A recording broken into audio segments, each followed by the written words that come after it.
This episode is brought to you by Shopify. Do you have a point of sale system you can trust, or is it a real POS? You need Shopify for retail. From accepting payments to managing inventory, Shopify POS has everything you need to sell in person. Go to shopify.com/system, all lowercase, to take your retail business to the next level today. That's shopify.com/system.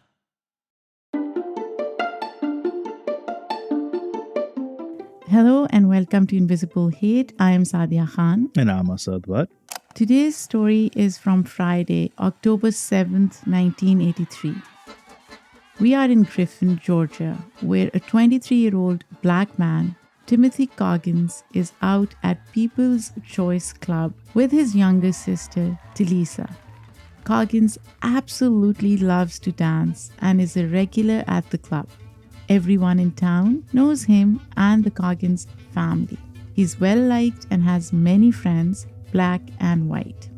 Coggins' sister goes to use the bathroom and can't find her brother when she returns. She overhears clubgoers saying that two white men came looking for him and that he left with them.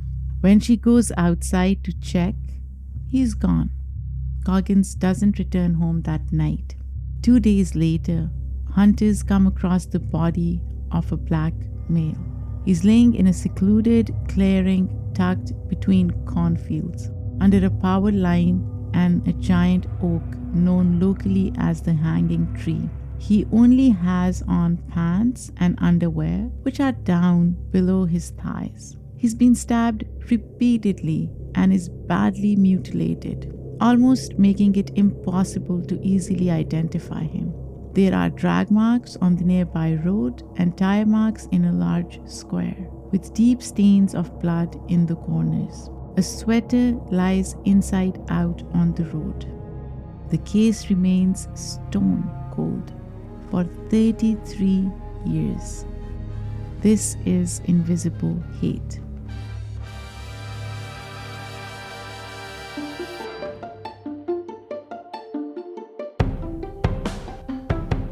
Welcome back to Invisible Hate, a weekly true crime podcast in which Asad and I attempt to uncover the ugly truth behind various hate crimes, both recent and historical. Yeah, that's right, Saadia. As our regular listeners know, many of the cases that we discuss involve crimes committed against minority groups.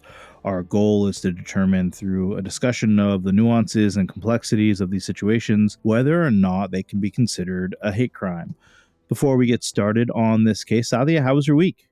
My week was fine, Asad. I don't have anything interesting to share this week, but I can hear Isha in the background. Yeah, you can hear my daughter Isha in the background. That's because we're in the midst of a big ice storm here in Portland. And so we're kind of been hunkered down the last couple days and unable to get out to daycare and whatnot. Yeah, so if you hear Isha throughout the case, she's just listening intently now. It's interesting you said ice storm because we had a snowstorm and we still have snow. So I don't know which one is worse, ice or snowstorm. Well, I'll tell you, the problem with the ice storm that I have is in Portland, we get these so rarely that they don't really treat the roads or the sidewalks. Oh, yeah. And so walking the dog this morning, I nearly slipped and fell just on my front lawn because it was so slippery. And so it just makes leaving the house really tough. But, all in all, it's not the worst thing in the world. Ice storm is probably worse than snowstorm. But anyways, yeah, let's get started. Yeah, let's get started. I want to hear more about this case.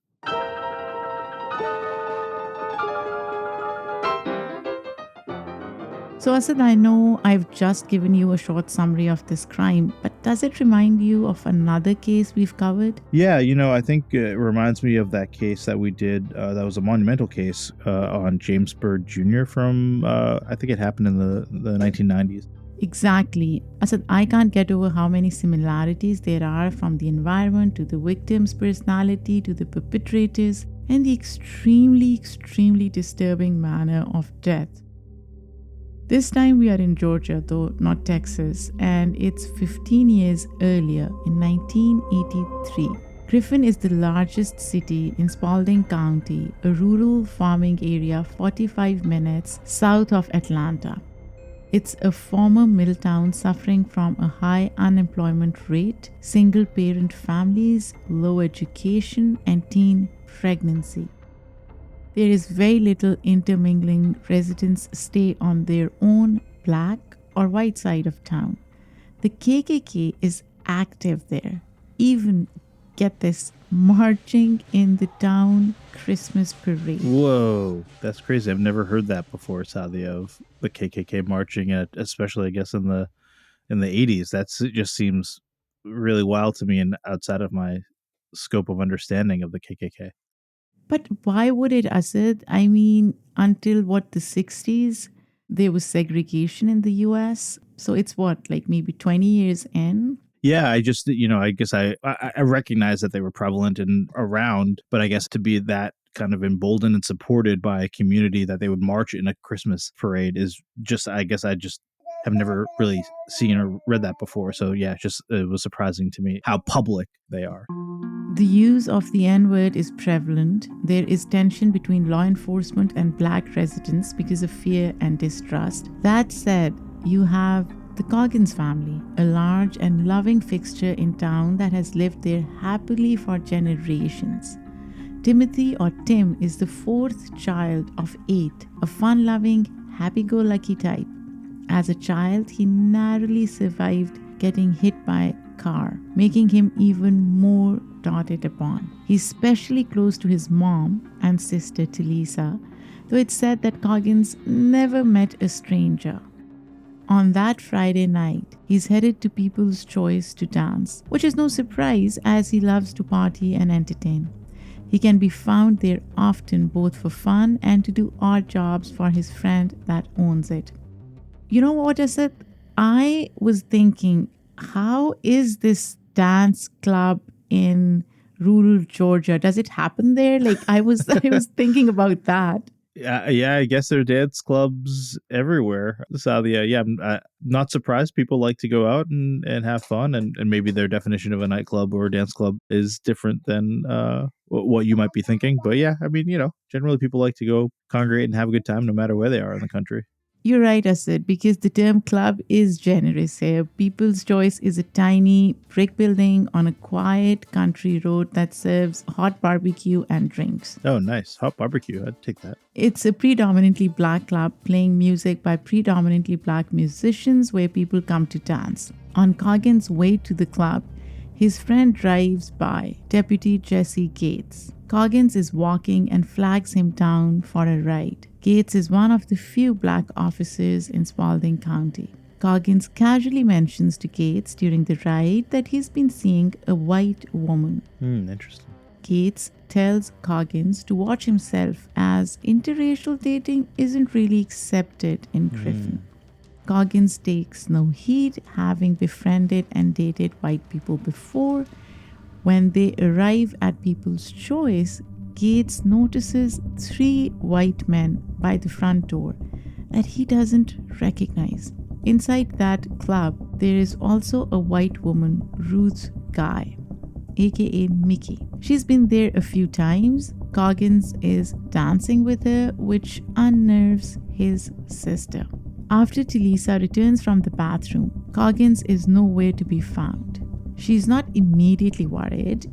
Even when she returns home late in the night and Coggins isn't there, he's so social and often crashes on people's couches. So she thinks he's probably with his friends. Yeah, this just seems like if you were in the same situation, I think you would be maybe a little bit worried, but not super concerned because the behavior isn't out of the norm for, your brother, who you're with. And so, yeah, I totally get that she probably wasn't concerned. And, again, this is the 1980s, so, obviously pre-cell phones. And so there's no way for her to immediately check in on her brother. Right, Asad. So we are going to take a quick break. When we get back, we'll talk about what happens that night. This episode is brought to you by Shopify. Do you have a point of sale system you can trust, or is it a real POS? You need Shopify for retail. From accepting payments to managing inventory, Shopify POS has everything you need to sell in person. Go to shopify.com/system, all lowercase, to take your retail business to the next level today. That's shopify.com/system. Welcome back to Invisible Hate. So Asad, back to the evening of October 7th, 1983, when Coggins' sister finds that he still isn't home. Unfortunately, Coggins is not okay. He's seen that night in a truck with the white woman from the club, Mickey, as well as a proud white supremacist, Frank Gebhardt, and Gebhardt's brother-in-law, William Moore Sr. Mickey is also Gebhardt's girlfriend. Oh. So yeah, I guess I was assuming that Mickey was the girl that Coggins was seeing, but it seems like that's not the case. And so Mickey is Gephardt's girlfriend, and William Moore is Gephardt's brother-in-law, and they all are in the truck with Coggins leaving the club. Exactly.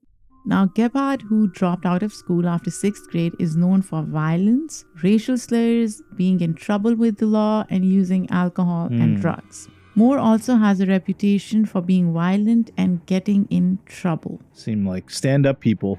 Yeah.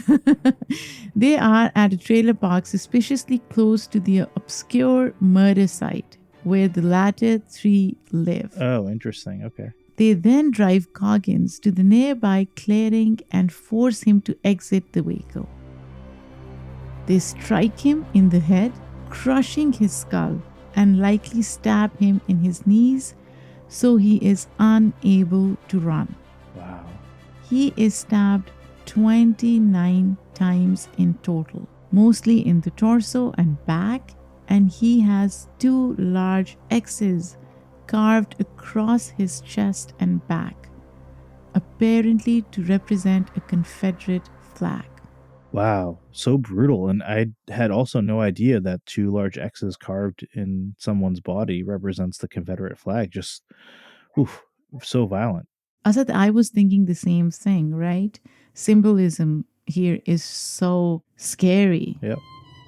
He is chained to the back of the truck and dragged feet first along the square pattern later seen. His lungs are punctured, his teeth knocked out, his clothes missing or shredded. Worst of all, his autopsy shows he's alive during the torture and dies later from blood loss. That's horrific. That to me is so messed up.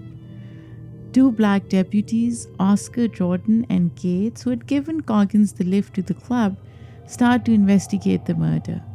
The body is so disfigured that they have trouble IDing the body. There's not a whole lot else at the scene. A Jack Daniels bottle, wooden table leg with electrical tape wrapped around it, and the aforementioned tire marks. Officer Jordan is tasked with showing a photo of the body around town in an attempt to identify him. He goes to the People's Choice Club where someone remarks that it looks like Coggins. Jordan heads to the Coggins family home and they confirm it's Coggins, mostly through a tattoo on his hand. Wow, yeah, just so disfigured, and so the body was so harmed that, yeah, they can only identify through the tattoo on his hand. That's really so sad. As word of Coggins' death reaches folks in town, rumors begin to fly that Coggins was familiar with a few white men outside the club and got into car with them, that Coggins was sleeping with Mickey, who was romantically involved with Gebhardt, that Coggins and his friend Danny, who had been killed suspiciously 3 weeks before, owed some white people $600 that they had been given to score pot but instead held on to. The hanging tree is also where drug deals were known to take place, so it fits. Given the nature of the wounds, one thing is clear. This was personal, a crime of passion. But these are all just rumors, right? Nothing here has been confirmed so far in terms of where they are in the case. And so Exactly, Asad. Meanwhile, the family starts getting harassed. Oh, wow. A bloody t-shirt is left on the school bus that Coggins' stepfather drives. threatening phone calls saying not to look into the killer are made to the house. A decapitated dog Whoa. is left in their home. Jesus. A brick wrapped with a piece of paper saying, and I quote, "Hush or you're next on it," unquote, is thrown at the house. This is like, being victimized twice, right? Like your Exactly. son dies or your family member dies, and then you continue to get harassed. I mean, any one of these things that happened, a bloody t-shirt, a phone call, a decapitated dog, a brick, like if just one of those things happened, it would be traumatizing for all four of those things to happen, and probably more after your family member has died. It's just wow, someone really didn't want to get caught. But this also shows us that racism in America is so ubiquitous, right? It's everywhere. It is societal, it's systemic. At this time, yeah, for sure. Yeah. At this time, even now, honestly, it still is. In some parts of the country, these things are probably still happening, or some variation or some iteration of these things is happening, right? Now, the deputies do some digging and believe that Gebhardt and Moore are the men that Coggins owed money to and are thus suspects in the murder. Gebhardt is questioned and says he was at Mickey's all night, which she, by the way, confirms. How messed up is that? Yeah. Moore never gets questioned. Just weeks in, the two deputies are abruptly pulled off the case. Jordan is reassigned to traffic duty and begins keeping a shotgun in his car for protection. Wow. Cates is told he's a road deputy, not an investigator, and that solving this wasn't his job. The case is reassigned to, guess who, Asad? Yeah. Who? A white officer. Mm. It begins to go cold and remains so through 6 different sheriff's administrations. Stories of the murder circulate around town for years, but nobody does anything about it. Saadia, this is just wild to me that such a violent thing could happen, and then the police take a person that was investigating it off the case, and then it just goes, stone cold for so many years, where clearly it seems like there were suspects from the start that needed to be investigated and followed up upon. But, Saadia, if this seems surprising, let's just talk a little bit about Georgia's history. I was doing some research, and according to the Equal Justice Initiative, Georgia has the second highest rate of Black people lynched between the Civil War and World War II, only after Mississippi. Again, information I did not know prior to researching this. So then after slavery is abolished, whites in the South essentially inflict terror to try to maintain superiority in society. There's also segregation until 1961. Again, this is 20 years after that. Not to mention the lack of punishment for whites abusing blacks. And Saadia, there's a documentary about this case called In the Cold Dark Night, where a journalist and professor, Hank Klimanoff, talks about this a little bit. Here he is talking about it. It's helpful to look upon the South and to look at what happened as a succession of events that begins with the slave trade. Coming out of that, you will have laws against blacks that you don't have against whites. The distinction between the North and the South was that in the South, racial discrimination was mandated. It was required by law that you discriminate against blacks. Saadia, interestingly, the Equal Justice Initiative says the motive for 25% of Southern lynchings was revulsion at sexual relations between black men and white women. Asad, this is so sad, but it's not surprising to me at all. And I've lived in this country for only 20 years. And of course, not all Georgia is racist. We've said this before. We cannot blame entire populations for crimes of a few. But I think in case of white supremacy and racism, it's all systemic. And that's the difference, right? So people may not be racist, but the systems and structures in the US are racist, and they uphold white supremacy in so many ways. 33 years after Coggins' murder, so 2016, the case is assigned to a new Georgia Bureau of Investigations, or GBI, agent Jared Coleman. The GBI cycles through old unsolved cases about every 6 months, assigning them to new investigators Only about 1% of these cold cases are ever solved. Coleman, however, thinks the case is solvable and asks that it gets reopened. Aiding this effort is Spalding's new sheriff, Gerald Dix, who agrees that the case deserves more attention. He fears that police were complicit in leaving the case unsolved. I'm so glad somebody is doing the right thing, Asad. He's also on a mission to strengthen law enforcement's relationship with the county's black residents. Dix assigns a county deputy to work alongside Agent Coleman. You know, Asad, it strikes me from working on this podcast just how many investigations get tabled if there aren't enough people asking questions, media putting pressure on, or advocates for the victims, right? I mean, there is very much a hierarchy of precedents based on bias and press coverage. It's just gross. And it seems like Isha agrees with me. Yeah, Isha has a lot to say on this. But yeah, I think you're exactly right. I think it's so sad that so many victims in the States, their crimes remain unsolved because they didn't have the right color skin, or they didn't get enough coverage from the press or from the DA's office or from the police investigating the crimes. And you can see how easily it happens. And, you know, obviously sometimes it's just negligence and sometimes it's racism. And as you said, it's gross. Asad, in this case, it's as if the police here were actively working to not get this solved. These new investigators discover that most of the evidence from the original file has gone missing. Oh, whoa. Including Coggins' pants. While going through files, they find a diary belonging to the former deputy. Why the hell would he put a diary there? That just seems very interesting to me, yeah. Interesting, right?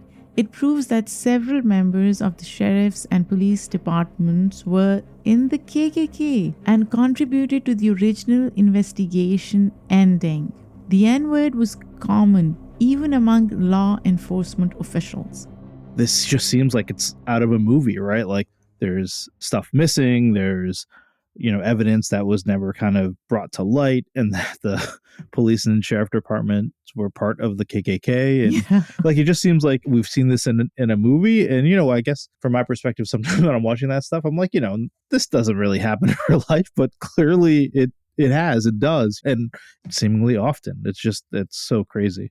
It does, Asad. And that's why we always talk about systems and structures and not individuals. And I don't know why so many people get offended when someone says there is systemic racism in America. They would much rather us accuse individuals than systems, which to me is bizarre. But anyways, in this case, the new team starts questioning the original suspects. Gebhardt, now 59 and in jail for sexual assault, says he knows nothing. When asked about the potential relationship between Mickey and Coggins, he gets enraged, calling Coggins the N-word. Gebhardt insists he didn't know Coggins but didn't care if he was killed because he should have been minding his own business. Moore, now 58, is questioned and also says he's never heard of the murder and doesn't know anything. Mickey, who left the state permanently a week or two after the murder, had died in 2010. Asad, let's take another quick break before we see how the new investigators crack this cold case.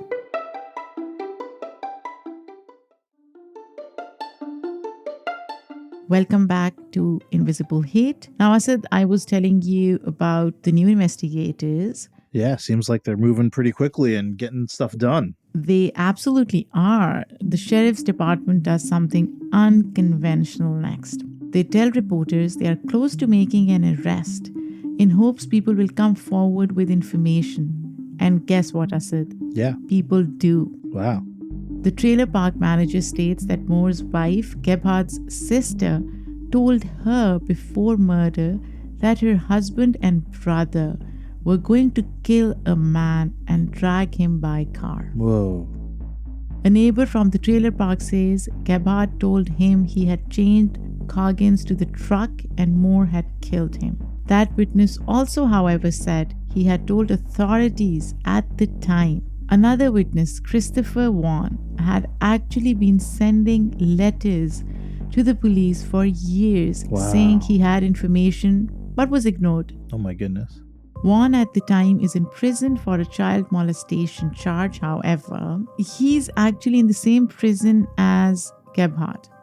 And it can be tricky trusting inmates, right, who may exchange testimony for reduced sentences. That happens a lot. Yeah, right. Now, these new investigators do believe Juan, though. He was 10 years old in 1983 and had been part of the group of squirrel hunters that had found the body.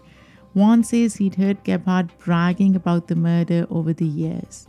He didn't know of any drug money owed, but he did say Gebhardt knew of Coggins' affair with Mickey. So, Asad, to your point earlier, Coggins was probably in a relationship with Mickey. Gebhardt allegedly lured Coggins to go to Mickey's place at the trailer park, started arguing with Coggins about Mickey, and took off with him in a vehicle towards where the body was found. Juan shares details investigators had never heard, including that Gebhardt had thrown the murder weapon down his well. Wow. Next, the GBI taps Gebhardt's sister's phone, Smart, as she is the one he most often calls from prison. They also record from Juan's cell to try to capture a conversation with Gebhardt that will render enough cause for a search warrant. Gebhardt neither admits nor denies the murder, but with Juan's statement and Gebhardt's lack of denial, the search warrant is awarded for Gebhardt's property. Friends and family of the suspects claim the overeager sheriff is railroading the man. Are you surprised, Asad, by their reaction? Yeah, I mean, I think you generally want to make sure that you're doing things by the law. And if a search warrant was issued, then obviously a judge thought that there was enough information to go on to issue it. But, as we just talked about, people can be corrupt and overeager. And as we described this area at this time, I can understand why friends and family of the suspect would be supportive of the suspect. Investigators flush Gebhardt's well. Among a heap of trash, they find Adidas sneakers from 1983, like the ones Coggins wore, a slashed t-shirt matching his stab wounds, part of a chain, and the handle of a steak knife. Either because of the water left in the well or the high pressure hose used to flush everything out, no DNA is detected on the items. One of the original deputies comes out of retirement to officially make the arrests. So the arrests are finally made. Now, Asad, listeners may be thinking, why didn't people come forward, right? Yeah. And it seems like Gebhardt was making frequent confessions over the years, but still nobody came forward. It's said that people were terrified of retribution from Gebhardt and more. Sure. Gebhardt even said that if he is given the name of a witness, they wouldn't testify. Wow. And imagine, Asad, these are white people, acquaintances, friends, family members. I can't even imagine how the Coggins family feels. Right, especially if they've been the victim of harassment in the years after the murder. So, Saadia, what happens at the trial? Gebhardt is tried first and shows no emotion. While it feels promising, it's not an open and shut case, Asad. There's no DNA, little physical evidence, contradicting witness statements, and unreliable witnesses. The prosecutor emphasizes the brutality of the murder, the overkill. This is effective for the jury, but also the first time the family hears about the details of Coggins' death. Wow, I'm surprised that it took this long for them to hear the details. I think because there weren't any confessions in the past, right? Right, yeah. I guess that's right, yeah. 7 witnesses testified that Gebhardt proudly confessed to the murder. Wow. The 3 that are incarcerated also testified that they were not offered reduced sentences, which is good, right? Because then they are probably telling the truth. The defense only calls 2 former GBI agents in an effort to say that there's no better evidence against Gebhardt now than in 1983, and that the jailhouse witnesses can't be trusted. The The jury finds Gebhardt guilty of malice murder, felony murder, aggravated battery, aggravated assault, and concealing the death of another. On June 26, 2018, he is sentenced to life plus 30 years. His attorney says he feels his client was used as, and I quote, retribution for the racism of the past, unquote. I completely disagree with this, especially the part about the past. Racism still exists, and I don't think this was a retribution. He confessed to 1 million people. Anyways, after Gebhardt's conviction, Moore pleads guilty. His charges are lessened to manslaughter and concealing the death of another. He gets a 20-year sentence plus 10 years probation. I said, I'm confused. I thought Moore was the one who killed Coggins. Yeah, I think that there wasn't enough evidence to convict him. And based on what you said, I think Gebhardt was the one that was bragging about the death or the murder. And I don't think Moore was doing that as much. And so maybe they just felt like there wasn't enough evidence to convict Moore. Yeah, you're right. Moore is also banned from Spalding County and adjoining areas, which I thought was interesting. Why would they do that? Yeah, I don't know. Maybe to make sure that no harm comes to the family or doesn't tamper with any potential crime scenes or something like that. Yeah, that makes sense. Anyways, Moore dies after 3 years in 2021. His attorney, who's black, by the way, says, and I quote, he wasn't remorseful because he felt he didn't do anything wrong, unquote. Can you imagine representing somebody like Moore? I guess I can. I think that everybody deserves their representation, and regardless of how bad the person may or may not be. But yeah, I totally get that. For some people, the idea of representing someone that could have done something as horrific as this is troublesome. 3 family members or acquaintances of Gebhardt, 2 of whom are law enforcement employees, are also charged with obstruction of justice. Oh, interesting. Yeah, that makes sense. Yeah. The Coggins family celebrates, holding a memorial service after the trial.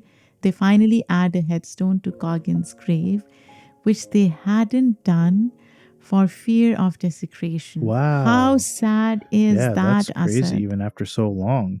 A lot of things about this case has surprised me, and that is also something that I guess I never really thought about, that headstones could be desecrated by people that are against the case or against wanting to solve the case. Again, surprising to me, and shows the little bubble that I'm in. So this brings us to our final question. Was this a hate crime? Yeah, I think this is an interesting case. I think that, for Moore, it's a little bit more clear in that he obviously pled guilty to doing what he did. Maybe he did that to get a reduced sentence or whatever. But if he said he was guilty and all the other kind of witness statements, I think clearly this was a result of Coggins being black and Moore being white. I think with Gebhardt, it's a little bit more challenging for me because I think there's a lot of anecdotal evidence that, clearly he was a racist and was bragging about having done the murder, but whether there was enough evidence that connected him to the crime, I think I struggle with that a little bit based on what you talked about. I don't know. I guess I'm struggling with his connection to all of this and whether it was real or made up. To me, it's like the way this murder was carried out is emblematic of how cruel and violent it was and how other murders that are racially motivated are carried out in a similar fashion. Yeah. So to me, it does seem obviously like a hate crime. Again, having grown up, having lived in a town where KKK is mainstreamed, I assume Gebhardt and Moore probably were pretty much influenced by that ideology. And then not to be remorseful at all later and feel like this is what was coming and like somehow Coggins deserved all that happened to him shows lack of empathy and shows how they perceived Coggins, right? They didn't see him as fellow human. Right, right. So to me, it's pretty much a hate crime. Now, jealousy and rage could have played a role, yes. But those are factors that are not as profound as the racial aspect of it, Asad. As you were talking, it made me think about some things. Clearly what happened to him, the violence to his body, all that kind of stuff. Yeah, for me, that is indicative that some sort of hate crime took place because, as you mentioned, like in typical crimes like this, that kind of violence doesn't happen. I think where I struggle is whether the Gephardt and Moore were the ones that committed the crime, and clearly Gephardt was found guilty and Moore pled guilty, and they were horrible human beings. But I think for whatever reason, I'm struggling with that connection. Yeah, but both of them never denied, right? So Yeah. at least Gephardt did not deny. Yeah, you're right. If I did not commit a crime, I would deny it pretty wokely, right? I would say, no, I did not commit this crime, which shows that they committed the crime, they were part of it, and they weren't ashamed of it. Yeah, right. I'm not shedding any tears about them being in jail. So Saadia, what is the latest on all of this? Asad, unfortunately, progress has been slow to come in Griffin. There are still areas that are informally segregated. Can you believe that? The Spalding County Sheriff's Office is slowly improving. Gephardt is currently incarcerated at the Georgia State Prison in Reidsville with no possibility of parole, which is great. He continues to maintain his innocence, which to me is a bit messed up because he doesn't deny participating in the crime, but then he also says he's innocent. This is just crazy to me, Asad. He was denied a motion for a new trial by the Spalding County Superior Court. Sadly, in 2001, Coggins' oldest brother, Eugene, died in police custody. Evidently, he was high on different drugs and pounding on his grandmother's door, so they called police for assistance. A 526-pound police officer restrained him by laying on Eugene as he was pepper sprayed. Wow. He was taken into the jail where he was apparently choked, placed in isolation, and found dead 2 hours later. Whoa. The family did win a civil suit but never got the full or real story out. As for Timothy's death, his niece says they had long ago forgiven whoever was responsible, leaving it in God's hands. This was a tough story, Asad. Yeah, I don't disagree with you, Saadia. This was a tough one and really sad, and I certainly learned a lot, and I hope our listeners did as well.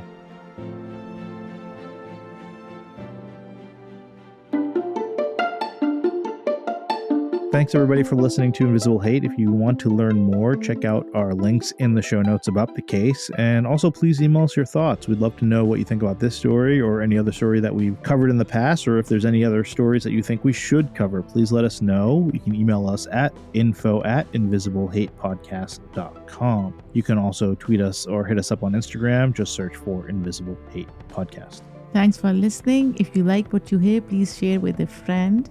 Invisible Hate is a joint production of Refilion Media and Immigrantly Media. We would like to thank our team, which includes Michaela Strather, Emmanuel Monahan, Lindsay Gamble, and Paroma Chakravarti. Our music was done by Simon Hutchinson. We will be back next week with another hate crime for us to analyze. Until next time, I am Saadia Khan. And I'm Asad Butt. Take care.